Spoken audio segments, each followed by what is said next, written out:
Hi, welcome to OMAT. I'm so glad you're here so we can work on ourselves together. This is a lot of self-development and challenges. Why do we take on self-development? Why do we ask ourselves for challenges? I mean, if I'm asking for being fitter, let's say, being more fit, then I'm asking for the challenge of the discipline of working out, of being mindful of what I eat. If I'm asking for wealth, I'm asking to crunch numbers and to develop myself into that mindset. If I'm asking to put out something creative, I'm asking for that uncertainty, for the challenge of that vulnerability. It's very scary. That's why a lot of people don't change. But the thing is even if we don't give ourselves these challenges or a challenge, we know life is going to challenge us. It's going to hand us challenges. So what we're doing by picking the challenge, by choosing the direction of the development that we're going to pursue, is that when inevitably it gets really difficult and we ask questions like, why am I doing this? We have the why. I was pursuing this thing. I was handing myself this challenge so I can get from point A to point B, C, or D to continue working on myself. And as I work on myself, this might get exciting. I might want to push other people to change themselves, but we know that self-development is just that. I am focused on myself. When I don't, I am getting distracted from my own goals, from my own life. So let's take it on. Let's choose the challenge and see how we can step by step, 1 minute at a time, pursue the challenge that we're giving ourselves. Let's start by getting present. Let's challenge ourselves to be present. Maybe that's tough today. Maybe that's tough every day. But as we take on that challenge, we build the resilience to do it just a little bit quicker. Have a few more tools to get present. One tool is I like to look up. Changes physically my perception. I usually don't look up. I have to consciously do that. And also changes my neck from looking down at the phone to looking up. And that is the direction we want to go, right? Just better and better and better. Another way to do it, rolling the shoulders back and down, maybe looking around, noticing where we are and that no one is attacking us. No one is pursuing us physically right now. We are with ourselves and we could do what we need for ourselves. Let's get into our first exercise here of gratitude. We are practicing being people who can find gratitude even when it looks like there is none. There's nothing to be grateful for. Things are going really poorly. I am developing and sticking to noticing that there absolutely is. Whether it takes me a little bit longer, a little bit shorter today, I'm going to look for it. Let's look together for something, anything we could be grateful for.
Let's wrap for now, have some water, and move forward. And, sometimes, I don't know, we don't always know what to be grateful for. Sometimes I'm grateful for the shower that I have with running water, and it feels goofy. It seems goofy. Oh, look at Chemda being a little woo-woo and thanking herself for the shower that she has.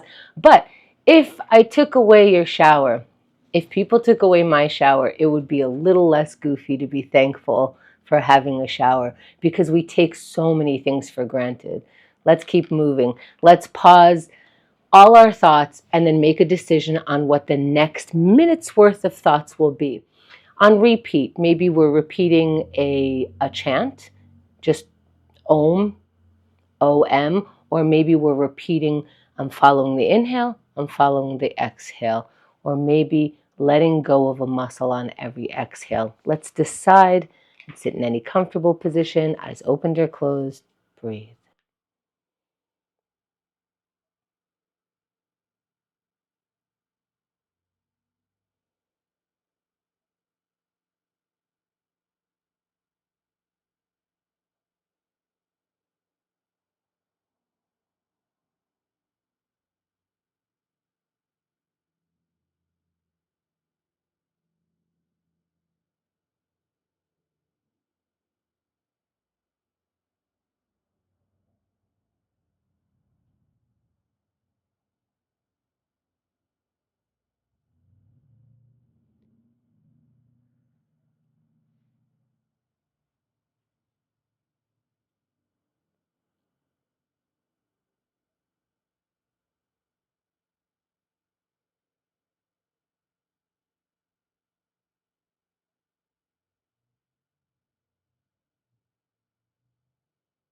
As we come back, let's find some water.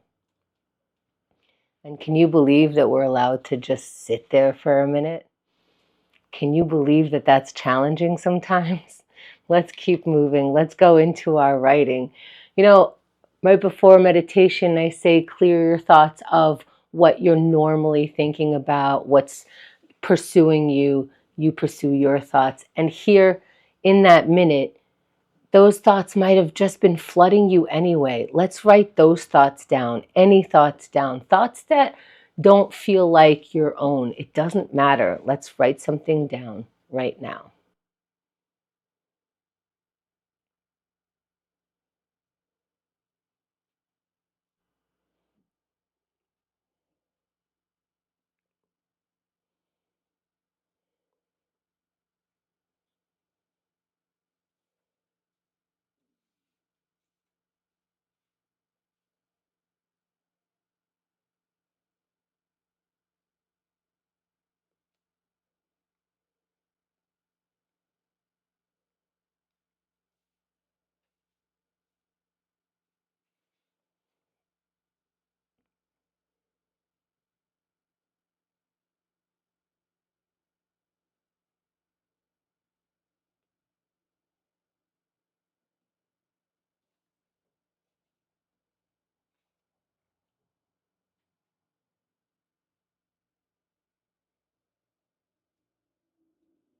Let's wrap for now.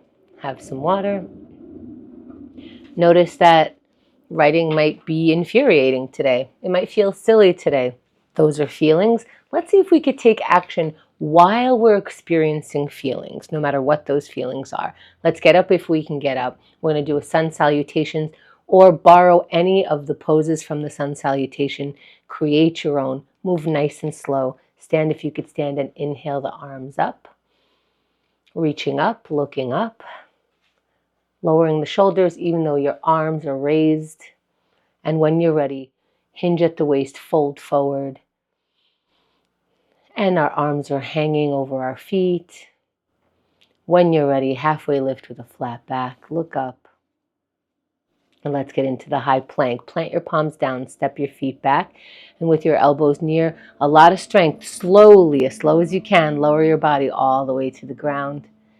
Then push against the ground and your chest comes up, your head comes up. Look up, point your feet. And let's meet when you're ready in down dog, bending the knees, picking the hips up into an upside down V with the body, getting the heels as close to or on the ground. When you're ready, walk forward towards your hands. And now we're hanging over our feet again and start rolling up, meeting the palms above the head, exhaling them down to the center of the chest. Maybe pausing for a moment here or finding the water, finding that your body is a little bit warmer no matter how much you moved it. As soon as you start moving, your body starts getting a little warmer. We're going to take that warmth into our plank pose, this very challenging plank pose. Now we could remember, why are we doing the challenging pose? For me, It is because it uses all of the muscles. So it's sort of like a cheat code. As soon as I get into that plank pose, I'm working everything out. That's my why. It's a quick workout. Let's get into that ready pose. Find the strength and get up in the plank in 3, 2, 1, and up in plank now. Just for the first moment, to feel what it's like just for today in that plank pose. Let's take on the challenge. You've been in for 10 seconds, which means if you haven't moved into the plank pose yet, it is absolutely not too late. Start now or now, and you're 20 seconds in, making sure that you can breathe, that you are breathing. Follow your breath for 1 or 2 inhales and exhales for 30 seconds. Find the strength. Now, this is part of the challenge, is your body is saying, well, I don't feel like being in here anymore. And your mind says, I think we have 20 more seconds in us. I think that one moment at a time, 1 second at a time, we can convince ourselves, if we're not hurting ourselves, to keep this up for 10 more seconds. Finding the strength, taking on the challenge of how do we find the strength for 3, 2, 1, and you're done. Come down off the plank. Take your time to catch your breath. I like to stretch my way back, moving slow, finding water, finding a little bit of credit because it is, for me, difficult to move into a comfortable position with my body into a very challenging plank pose. And if I did do that even for a moment, I have to give myself credit because that's how I'm going to take on other challenges. Remembering that it feels good once you go through that tough part and do what you said you would do. Let's practice that again for breaking some procrastination. What have you been promising yourself? Let's do a moment of that promise. And part of it is looking for what that moment is. Let's look for it and see what we can do in this minute.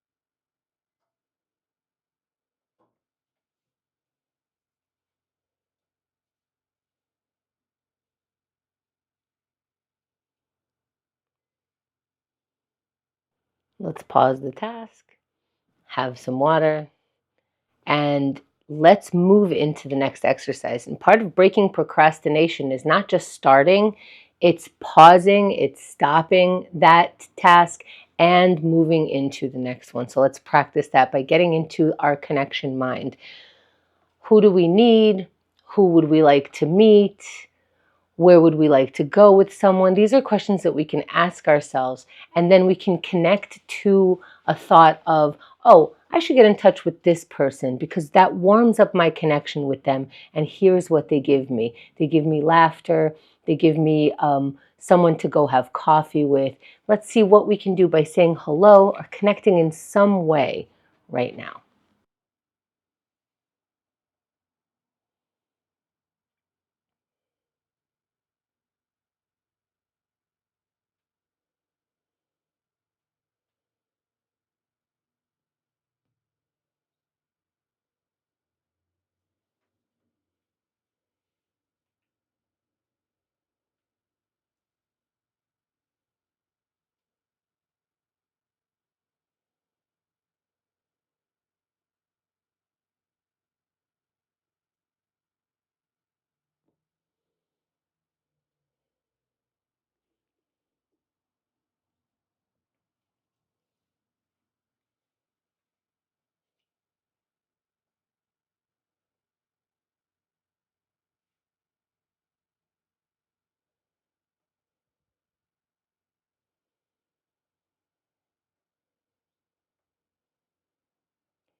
Let's wrap for now.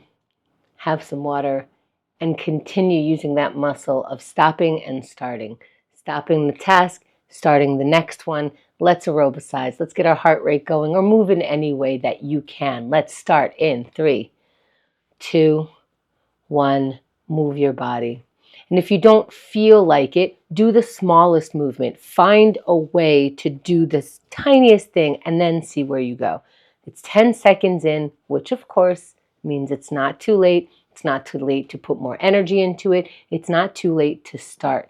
So let's get going, keep it going. That was 20 seconds. Finding your energy. Part of the challenge is when your body says, I'm not hurting myself, I just don't feel like doing it anymore. Your mind for 30 seconds can say, we got this. One more moment. Let's give it the time that it needs, the time we said we would give it. There's 20 seconds left. Can you keep that going? What do you need to tell yourself? Or maybe you need to quiet the mind for 10 seconds.